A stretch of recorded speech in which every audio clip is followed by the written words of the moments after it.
فدعا ربه أني مغلوب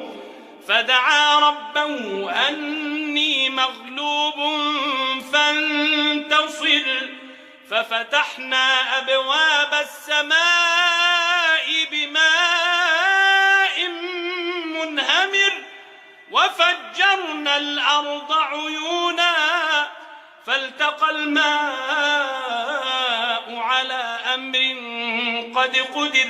وحملناه على ذات ألواح ودسر تجري بأعيننا جزاء لمن كان كفر